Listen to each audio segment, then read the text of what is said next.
You know, they're selling y'all wolf tickets, people. You're eating them right up. Hey, pussy, are you still there? I back. Trust me, I back. But I'm not impressed by your performance. You'll do nothing. You'll do nothing. Shut your fucking mouth, you'll do nothing. You'll do fucking nothing. Not one of you will do nothing. I'll tell you what, bro. You know, I was out there, I was fighting all the hitters, bro. You ain't fought no hitters. Come on, guys. It's normal. I'm not saying I would fight you. I would kill you. John, do you think I'm just gonna sit there and let you kill me, John? I mean, really? No, don't be scared, homie. I'd like to take this chance to apologize to absolutely nobody. The double champ does what the fuck he wants. I am gonna beat you into the living death. I mean, maybe that's your job, but where I come from, you know, people like that get slapped. That's fucking illegal. Tecia, you just shook up the world. How's that feel? Hey, I'm not surprised, motherfuckers. Yeah, this is a simulated death match. And you haven't simulated anybody's death yet. I said it last year. We're not here just to take part. We're here to take over. What is the game plan going in against him? The game plan is you go in there, hit him with some good shit, don't get hit, and come home with a pocket full of cash. Who the fuck is that guy? Everybody's on steroids. The whole UFC, everybody. I'm gonna go home tonight. I'm gonna drink a Coors Light. That's a Coors Light because Bud Light won't pay me nothing. Do you want to be a fighter? That is my question. Any of you radio personalities think you want smoke? Call me Mr. Chimney. I want smoke. Yes. Hipsters here. Haters beware. Another daily edition of MCR, Mixed Combat Radio, where we discuss everything from boxing to MMA and in between. Live, usually, though not today, 5 p.m. Eastern, 2 p.m. Pacific, and 10 p.m. in the UK, Monday through Friday, every day on YouTube and obviously on podcast form on Spotify, iTunes, iHeartRadio, etc. Obviously later after it's live, but today we were an hour late. I deeply apologize to all of our loyal listeners that do listen in live, especially ones in the UK. That's obviously now from 10 p.m. to 11 p.m. I hope that does not upset you guys too much, but I will give myself gunshots preemptively just for everyone in the chat that is from the UK. Sorry, I deeply apologize. Team Batman Boxing, definitely go check out his channel and his IG page. Jonathan Vickland, Real Niger, a.k.a. Pound for Pound supporter. Daniel Simpson, Aaron Munoz, Santiago. What up, Santiago, a.k.a. Occasional contributor to the show. Who else? Lord Jacob. What's up, Jacob? Robieski, Rob. How's everyone doing today? And Fern. What's up, Fern? Jumping in just as we started live. I hope everyone's been having a fantastic day. It's hump day. It's Wednesday. You know what that means. It's preview day for all the fights coming up this weekend. So we're going to get right into it because there are a lot of fights this weekend. From Mikey Garcia, Robert Easter Jr., to Dylan White versus Niger saying, "We forgive you, Maddie." Thank you. The UK forgives me. Get hyped. We're here. But obviously, Mike Garcia versus Robert Easter Jr., that card. Dylan White versus not Lucas Brown. Whoa. Sorry. Dylan White versus Joseph Parker on Saturday as well. It's one of those where I definitely wish us in the U.S. were getting it. I'm really hoping Showtime pulls out of nowhere and gets maybe the YouTube streaming rights to it. They've done that in the past for UK fights. That would be amazing if that were to happen, because finding an illegal stream for this fight card to do a live fight chat would be horrendous for me. I do not want to do that. Robieski definitely shouting out his Puerto Rican brethren, saying Christopher Diaz. We're going to touch on that, obviously, as well. But so much to get into. Obviously, UFC and the MMA portion of the show is in the second half of it. So if you come in here to listen to the preview of UFC Fight Night, Alvarez versus Poirier 2, Jose Aldo versus Jeremy Stevens, Joanna Jedrzejeczyk versus Tecia Torres, all that's in the second half of the show. So before we get to that, let's get into, obviously, the boxing of the weekend and probably the biggest fight of the weekend, Mikey Garcia versus Robert Easter Jr. First off, fantastic fight. It's one that I think a lot of people were potentially worried about either not happening, or when it did happen, it was going to be way too late, where maybe Robert Easter didn't have the undefeated record, didn't have a belt around his waist, because I think everyone knows that Robert Easter Jr. is not a perfect product. He is generally pretty hittable for a guy with his reach and his height for that division at lightweight at 135 pounds. And he he has had questionable wins in the last few years, I would say. So it's been one of those where there's definitely a contingent of fans that don't think he's that good, that think he should have lost his belt maybe a few fights ago. And they've been, I wouldn't say pretty vocal, but they've been vocal enough that it's taken a little bit of shine away from this fight, I would say. But tabling that, putting it to the side, this is obviously a fantastic fight on paper. Mike Garcia coming back to lightweight, which I think is really his best division.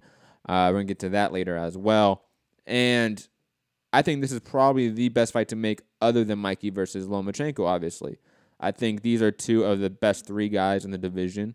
I think Robert Easter may not be the guy to beat Mikey. I think it's definitely giving him trouble. I think it's definitely giving him issues that maybe the strong Mikey, contingent out there, that think he's pound for pound, think he can go up and beat Spence. Those fans, I think they're really discounting what Robert Easter can do, even on the inside, which isn't his bread and butter, which he definitely has flaws in. But offensively, he's always thrown great combinations, pretty accurate shots, fast shots, has really known how to sort of piece a combination together. And when he does stick behind his jab and his 1-2, he can really control a lot of real estate. And, I mean, the amount of distance he can cover with that is just insane at 135 pounds. But I think we can all sort of be honest here and sort of realize what the stakes are. Mikey Garcia is just fundamentally and technically far superior. His distant management is far superior than obviously Robert Easter Jr. Even though I think his offense isn't as diverse as Easter, he is far more fundamental. I think he hits far more accurately. I think hand speed, he will be able to match him, if not be able to be better than him. I don't see really a path of victory for Robert Easter other than sticking to a game plan which he's never done. Now maybe, again, sort of an X factor in this fight is the move to Kevin Cunningham's gym in Florida. Will that be a drastic change? Will Kevin Cunningham sort of get Robert Easter to stick to a game plan? I don't know, and I wouldn't sort of place my bets on it. Mikey is the favorite by a long shot, which the odds are completely messed up on that. But he is the favorite, and he should be. I don't think Mikey has the power or really the work rate to get Robert Easter out of there, who has really shown to be a tough, durable fighter. Fights against Richard Comey, Denis Shafikov, two really heavy hitters, active volume punchers. They weren't able to really hurt and get and knock down and finish Robert Easter. I don't think Mikey does that. I think Mikey is going to outbox him. I think he's going to outwork him. I think he's going to basically land the more efficient shots, the more accurate shots throughout, and that's, I think, purely due to the defensive lapses of a Robert Easter. His lack of a guard, and when he does put up a Philly shell, it's loose. He's too squared up for it. That's what allows him to get hit with body shots and left hooks consistently. I think Mikey Garcia's one of his best shots is his left hook, and I've been saying this forever that Mikey Garcia really only has 3 punches, a 1-2 and a left hook, and he can sort of mix that up to the body and the head. But that's really fundamentally all he has and all he works with throughout the rounds, and that's still, I think, enough to beat Robert Easter. But again, I think this is going to be a far more competitive fight than a lot of people are saying. I think a lot of people are discounting the grittiness, the toughness, and just overall ability of Robert Easter to brawl. I know that might be overstated and obviously a downfall of him with his height and his reach, but he can definitely, I think, present a tough fight for Mike Garcia. Again, Mike Garcia, who his hardest opponent to date, or I would say at least since he had his, sort of hiatus from the sport, the 2.5 years off due to Top Rank, it's been Adrian Broner, and that was a easy fight and a guy who has more defensive lapses than Robert Easter, and I would say is less offensively gifted as Robert Easter Jr. And also, I would say one of the other toughest fights has been Sergey Lepinets, a guy that, again, I would say loses to maybe a Robert Easter Jr. I think, again, a lot of people are discounting and discrediting and devaluing what Robert Easter is at this point, even though we can all be realistic about it and say Mike Garcia is still the deserved favorite, but it's not as easy as some people are making. And before I move on to any other fights, I do want to make note of this. It's being reported by Lance Pugmire of LA Times that Earl Spence will be sitting ringside. He will have a fight in December.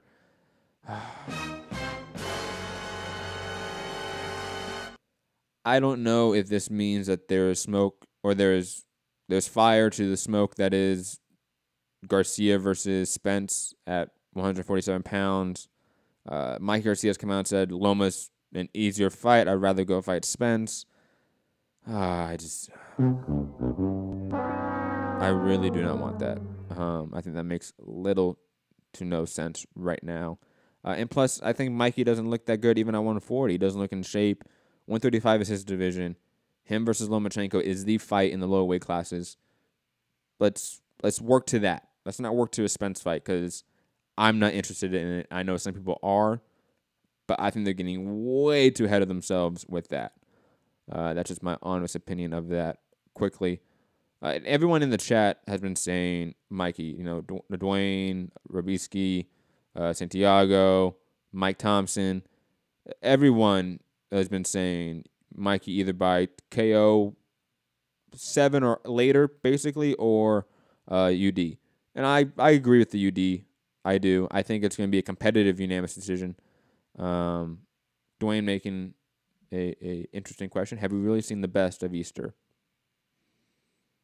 Well, I mean, I think the question should probably be reworded and to say, Mike saying, I missed your soundboard, Matt. Yeah. Get hyped. Get hyped. Everybody's on steroids. Everyone. I think Easter has never achieved his full potential. I think that's been sort of obvious. When you look at his sort of physical traits, his height, his reach at that weight, I mean, he is literally the Tommy Hearns in terms of proportions for a lightweight, and he actually has durability, which was a knock against Tommy Hearns.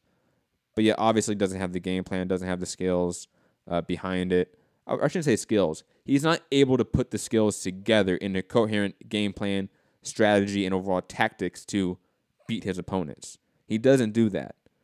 I really get the sense that he just goes in there and fights.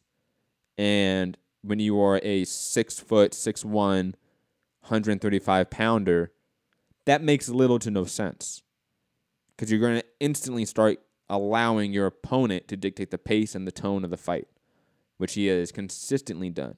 Now, he also happens to be a really good boxer and fighter on the inside, even though he has defensive lapses and overall, I would say, lack of technique and lack of game plan. But his chin and his durability keeps him in there. It allows him to sort of outfight these opponents that are sort of doing the right things to sort of set up a game plan. Denis Shafikov, for example, had the exact right game plan to beat Robert Easter. Outwork him, get him in on the inside, and deliver that left hook, especially as a southpaw. It was going to be open all night. But Robert Easter, even though he arguably won that, still was able to sort of outfight Denis Shafikov. I think Mikey Garcia is not interested in sort of the fighting aspect of the game. He's worried about the boxing game of it. I think Mike Garcia is going to worry about winning rounds. Richard Comey, Denis Shafikov, Javier Fortuna, they weren't concerned about winning rounds. They were concerned about getting on the inside and outfighting Easter. And that's really hard to do still. Fat Apple saying, sorry, I just don't rate Easter's levels. No, obviously, Mikey is the favorite. Obviously, Easter is not on the level of a Lomachenko or Mikey Garcia in that division. But in that division, he is still at worst top 5. I don't think anyone in this chat can name me 5 guys at 135 pounds that you think beat Robert Easter right now. I don't see that. I see 2. 2 for sure. Absolutely. And I think there's no shame in being the 3rd best guy in the division. You can make a lot of money and have a great career being the 3rd best guy in your weight class forever. Just being honest. But moving on to the rest of the card. Luis Ortiz makes his comeback from the Deontay Wilder Fight of the Year contender against Razvan Kahoni or Kahono or whatever guy.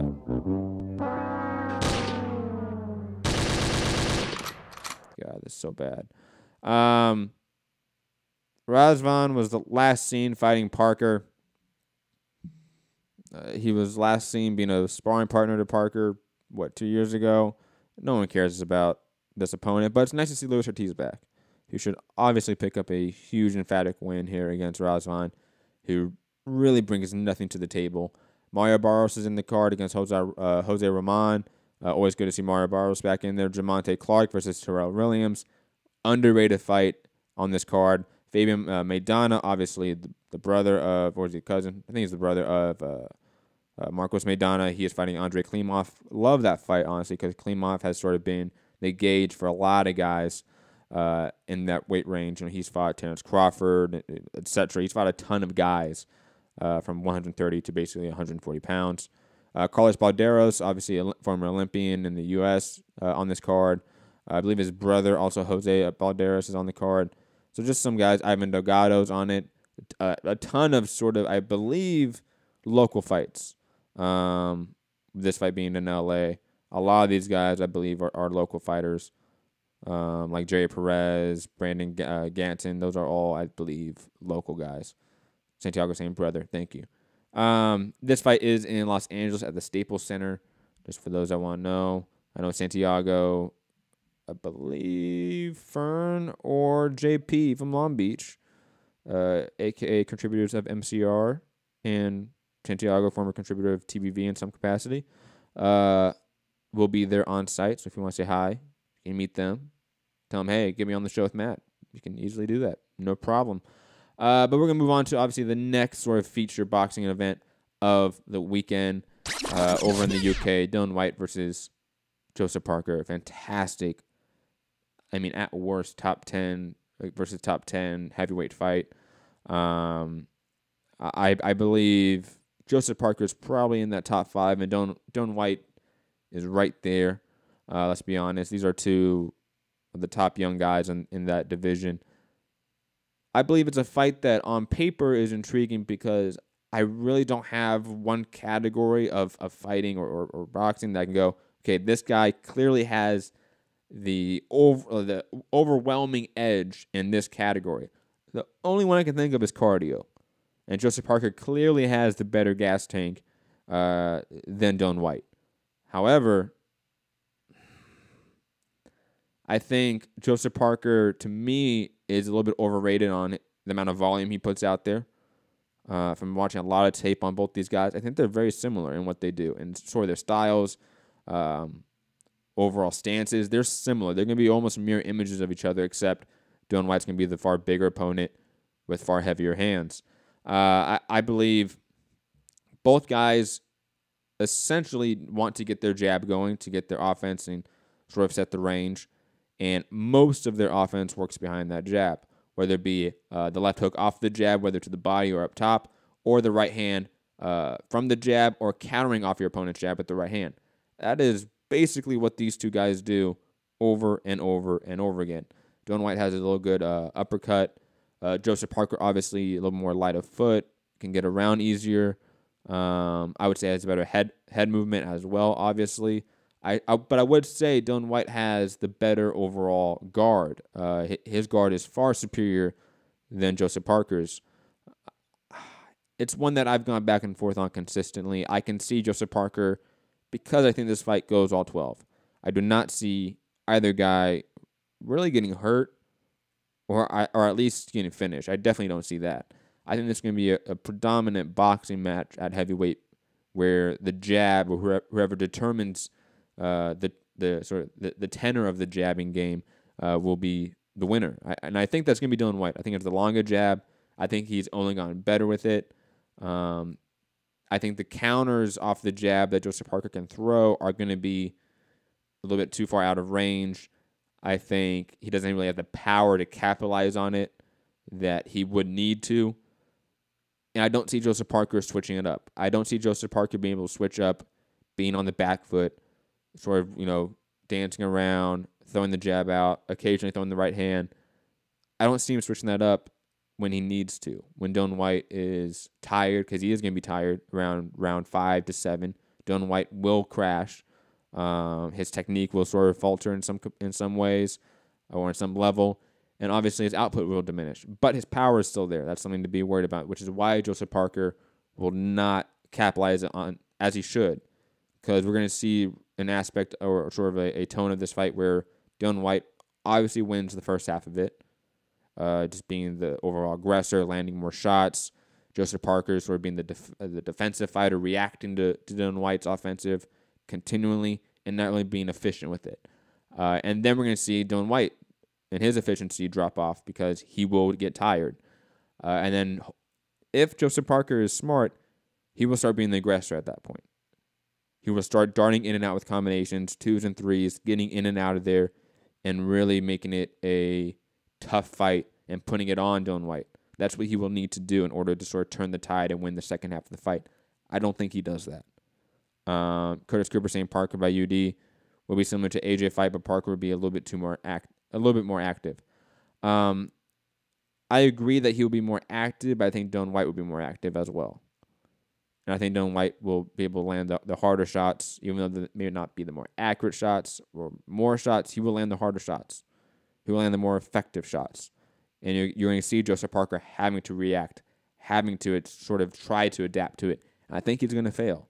I don't think he's going to be able to adapt to the forward aggression and just the consistent jab, 1-2, left hook to the body that Dillian Whyte can throw. Because everything Joseph Parker can do, I think Dillian Whyte can do in some capacity as well, or at least good enough to negate what Joseph Parker is able to bring to the table.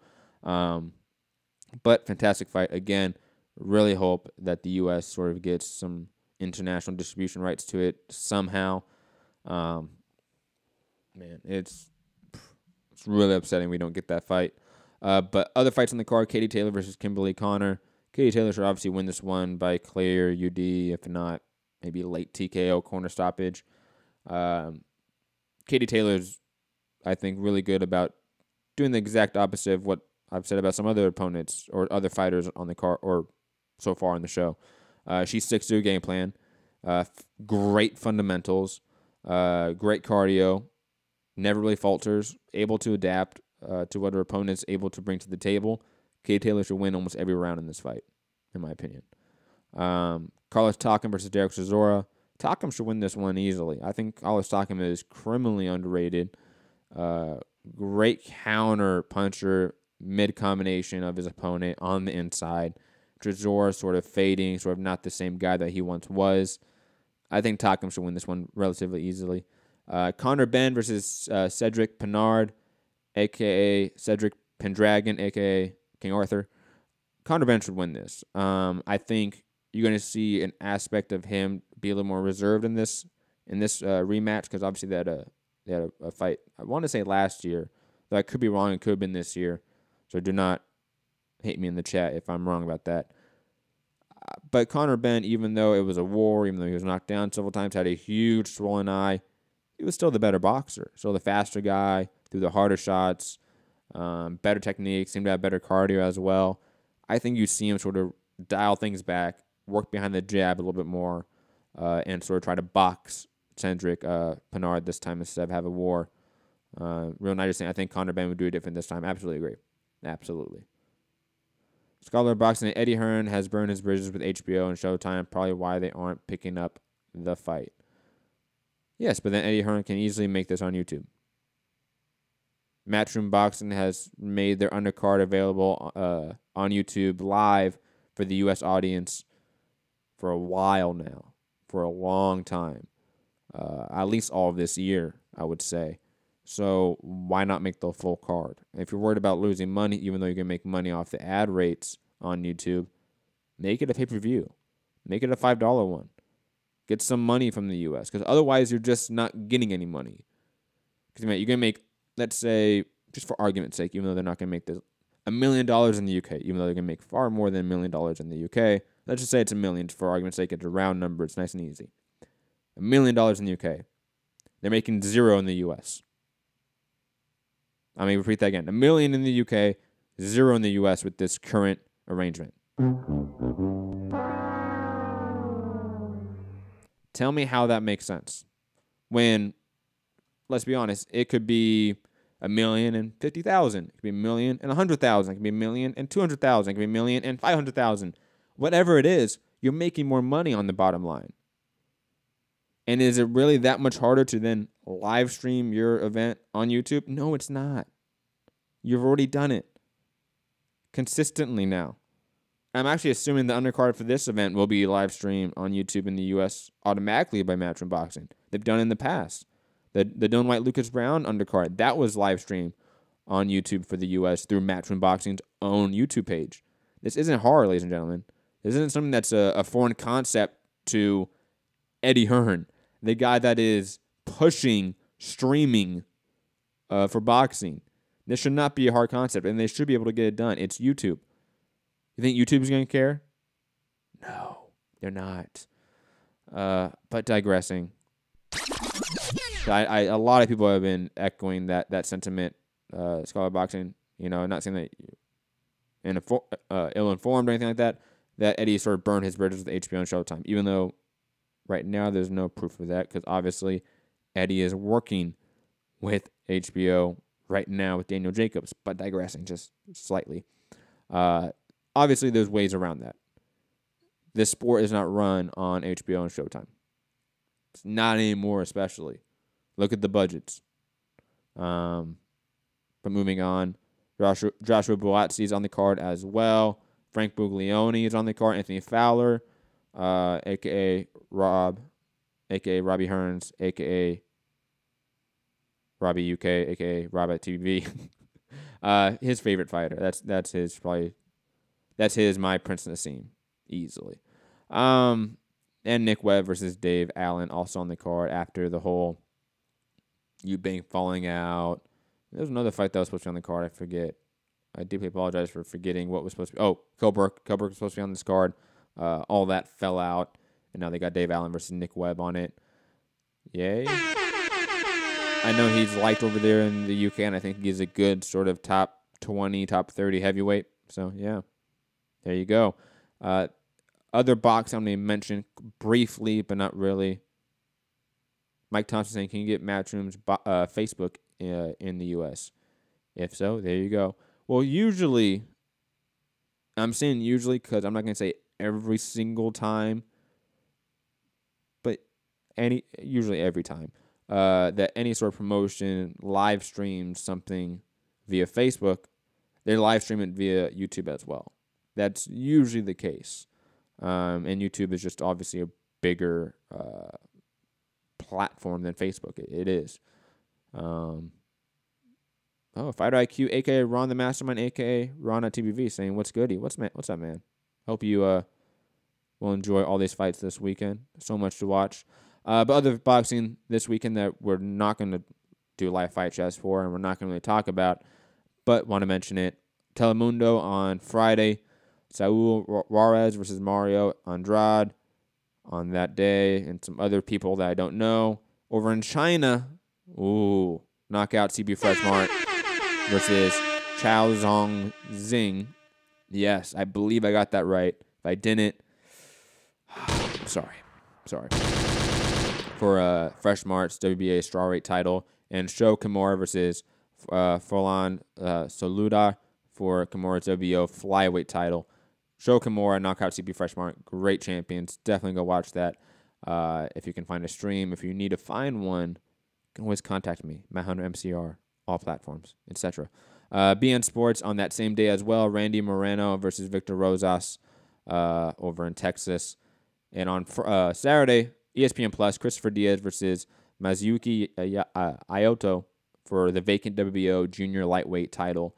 Now, that's vacant because Lomachenko moved up. For 3 days before this, I was really upset because I'm thinking, why the fuck is Miguel Berchelt not the champion at this point?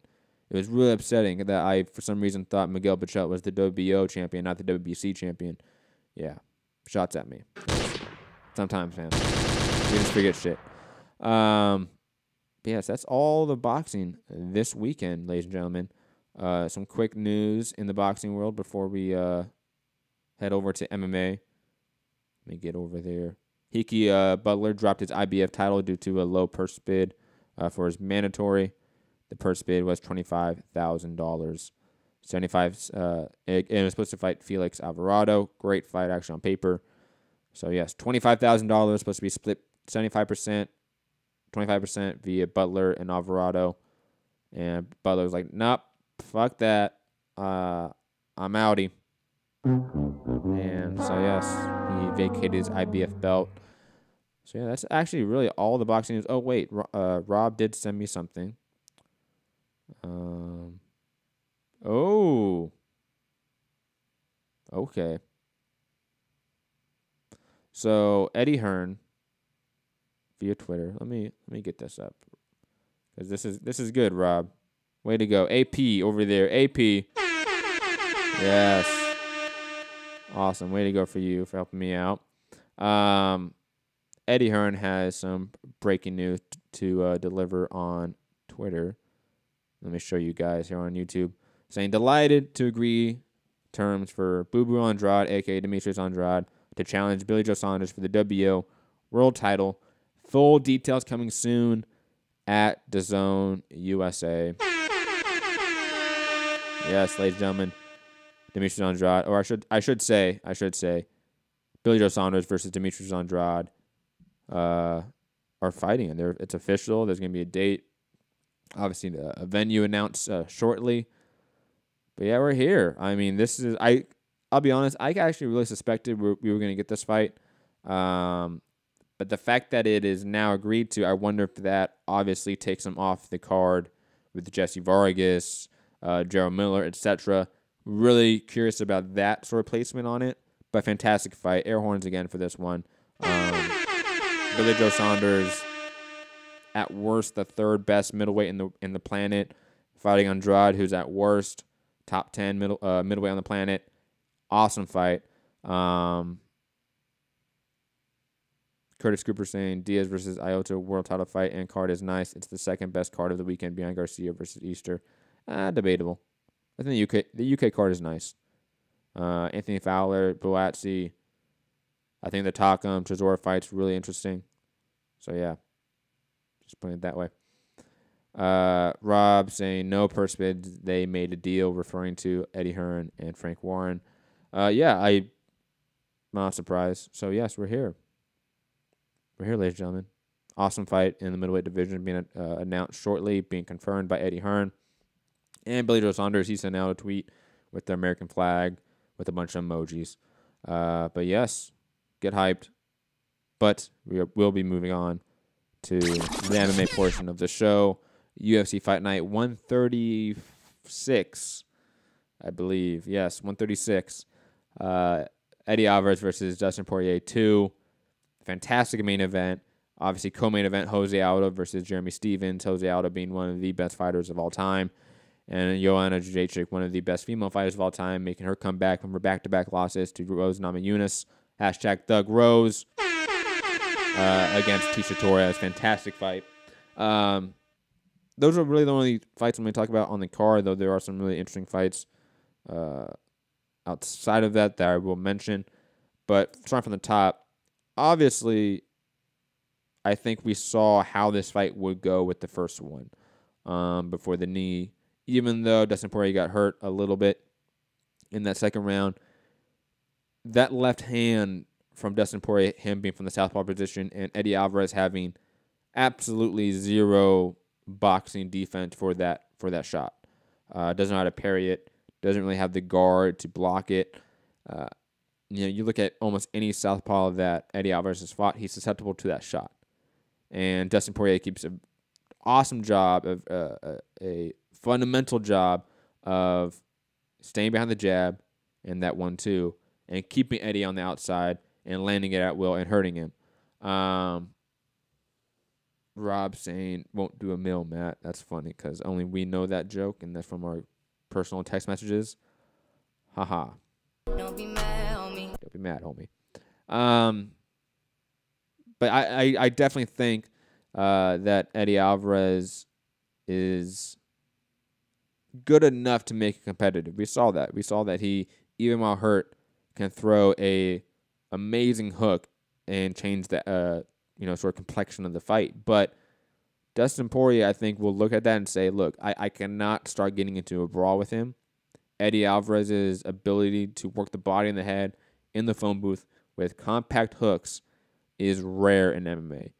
You see it a lot in boxing, obviously, but it's rare in MMA to see that ability and that sort of fluidity with his shots and his combinations. So if Dustin Poirier is able to keep on the outside, work his kickboxing game, he's going to be able to knock out Eddie at some point, probably in the 3rd or 4th round. And if not knock him out, he's going to hurt him and then submit him.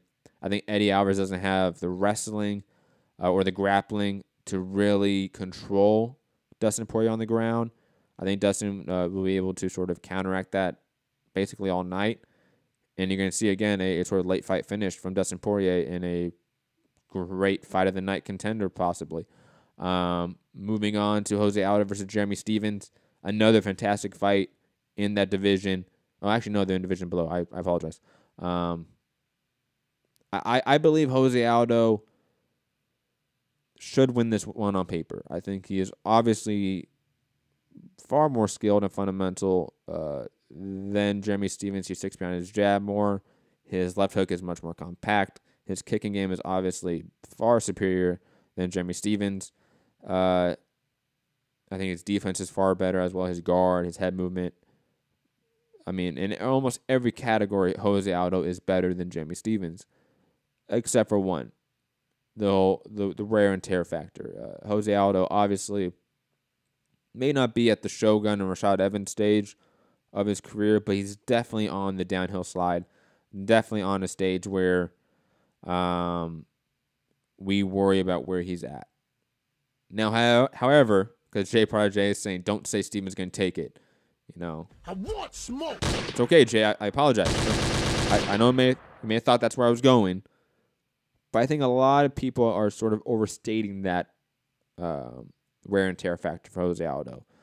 Yes, he obviously has back-to-back brutal losses to Max Holloway, but I think people forget how competitive he is in those fights, and again, how amazing Max Holloway is. A guy that outclassed Jeremy Stephens entirely. You know, and Jose Aldo put up a fight of the night, basic, fight against Max Holloway until he was finished.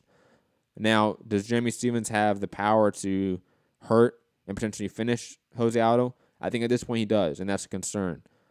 But in a 3-rounder, in 15 minutes of action, I still think Jose Aldo has enough skill, enough defensive acumen to sort of negate Jeremy Stephens' game and piece him up on the counter.